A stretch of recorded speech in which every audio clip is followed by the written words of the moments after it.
আসসালামু আলাইকুম। বিসমিল্লাহির রহমানির রহিম। সম্মানিত দর্শক শ্রোতা ভাই এবং বোনেরা, আশা করি আপনারা সবাই সহি সালামতে আছেন। আজকে আপনাদের সামনে আমি একটি গুরুতর সামাজিক সমস্যা নিয়ে কথা বলতে চাই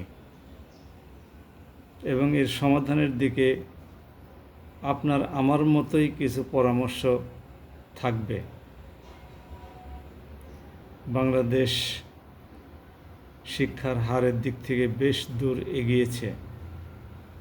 প্রযুক্তিগত দিক থেকে অবকাঠামো, যোগাযোগ এবং পরিবহন, শিল্প, ব্যবসায় বাণিজ্য, আমদানি রপ্তানি সব খাতেই এগিয়েছে আলহামদুলিল্লাহ। আমরা অতীত সরকারগুলোকে এই উন্নয়ন কর্মকাণ্ড পরিচালনা করার জন্য আন্তরিকভাবে অভিনন্দন জানাই। হয়তো কোনো সরকারের প্রতি আমাদের রিজার্ভেশন থাকতে পারে, কিন্তু তারা যে উন্নয়নে অবদান রেখেছেন এটাকে আমরা অস্বীকার করতে চাই না।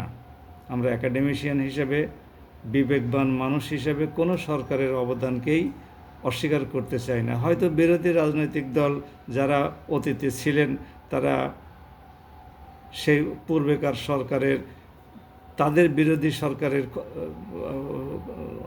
সমালোচনা করে থাকতে পারেন, কিন্তু সব সরকারের আমলেই কিছু না কিছু উন্নয়ন অবশ্যই ঘটেছে। তা না হলে বাংলাদেশ আজকে এই স্তরে এসে পৌঁছতে পারত না। যাই হোক, এত সত্ত্বেও বাংলাদেশের মাদকের ব্যবসায়েরও কিন্তু উন্নয়ন থেমে নাই। আমাদের যুব সমাজের একটা উল্লেখযোগ্য সংখ্যক অংশ আজকে মাদকাসক্ত।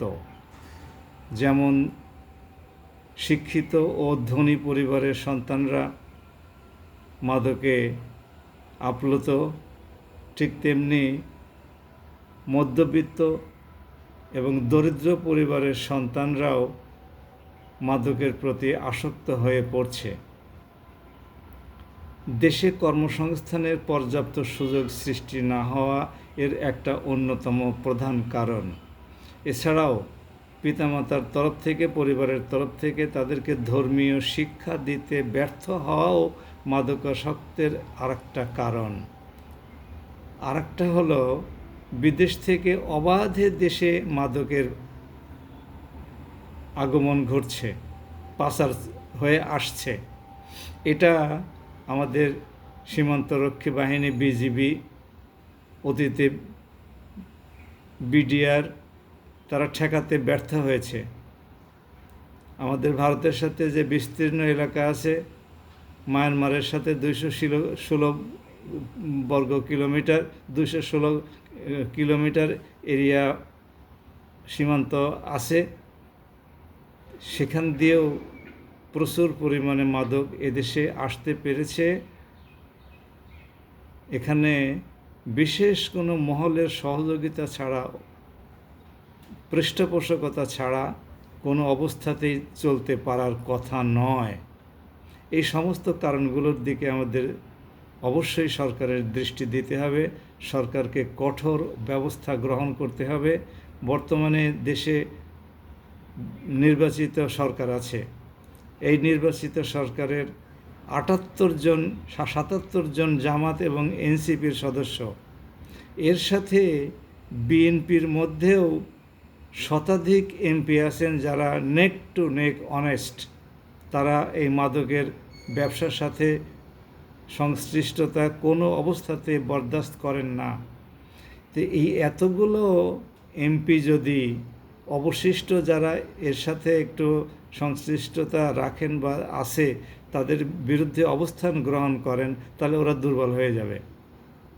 আইন শৃঙ্খলা রক্ষাকারী বাহিনী, বিজিবি, এরা যদি, সেনাবাহিনী, সরকারি প্রশাসন, এরা যদি শক্ত অবস্থান গ্রহণ করে, সেই সাথে সরকার যদি ব্যাপক হারে কর্মসংস্থানের সুযোগ সৃষ্টি করে এবং যারা বেকার আছে তাদেরকে আর্থিক সহায়তা প্রদান করে ব্যবসা বাণিজ্যের জন্য তাদেরকে পরামর্শ কেন্দ্রে পাঠিয়ে, বিনিয়োগ পরামর্শ কেন্দ্রে পাঠিয়ে তাদের যদি সেভাবে অনুপ্রাণিত করা হয়, মোটিভেট করা হয়, তাহলে অবশ্যই এই প্রবণতা কমে যাবে।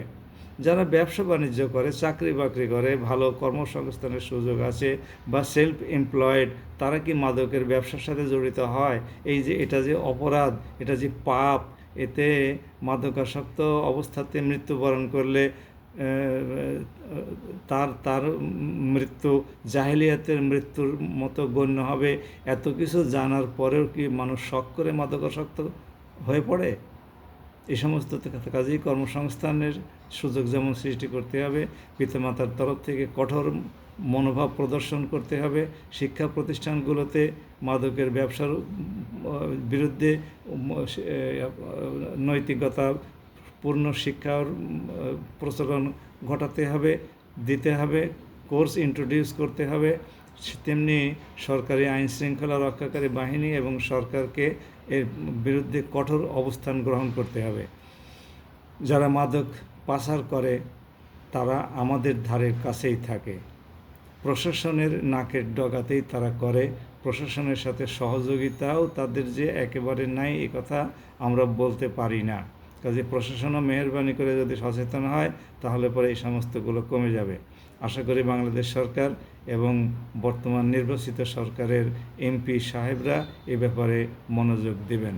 এমপি সাহেবরা যদি অবলীলাক্রমে এই সমস্তগুলো হতে দেন এবং গা ভাসিয়ে দেন, তাহলে তাদের সন্তানরাও এই মাদকের আসক্তি থেকে নিষ্কৃতি পাবে। এরকম গ্যারান্টি কি প্রশাসক এমপি সাহেবরা দিতে পারেন? গতকালকে আমি মিরপুর ডিওএইচএসের অফিসে বসা ছিলাম।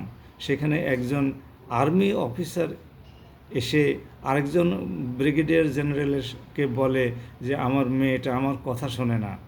তা আমি এক পর্যায়ে ভদ্রলোককে বললাম যে আপনার কথা তো শুনলাম এতক্ষণ, আপনার দুঃখের কথা, আমি আপনাকে একটা পরামর্শ দেই, আপনি মেয়েটাকে নিয়ে ওমরা হজে যান।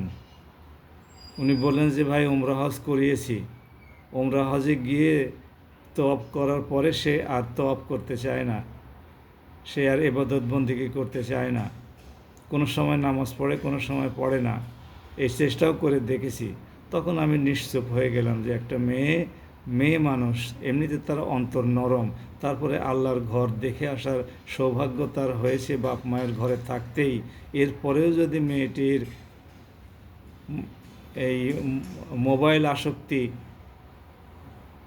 অন্য কি আসক্তি আছে আমরা জানি না, এটা বিদ্যুরিত না হয়, তাহলে পরে আর বাবার জন্য এর চাইতে দুর্ভাগ্যের আর কি হতে পারে। আমি তখন নিশ্চুপ হয়ে গেছি, মেরে গেছি, কিছু বলি নাই। যা হোক, যেটা বলছিলাম সেটা হলো এই সকল মহলের তরফ থেকে এই মাদকের বিরুদ্ধে আমাদের অবস্থান গ্রহণ না করলে অবস্থা আরও ভয়াবহ আকার ধারণ করবে এবং সকল মহলে এটা ছড়িয়ে পড়বে। সুতরাং আসুন আমরা সবাই সাবধান হই। মহান আল্লাহ আমাদের সহায় থাকুন। আসসালামু আলাইকুম ওয়া রাহমাতুল্লাহ।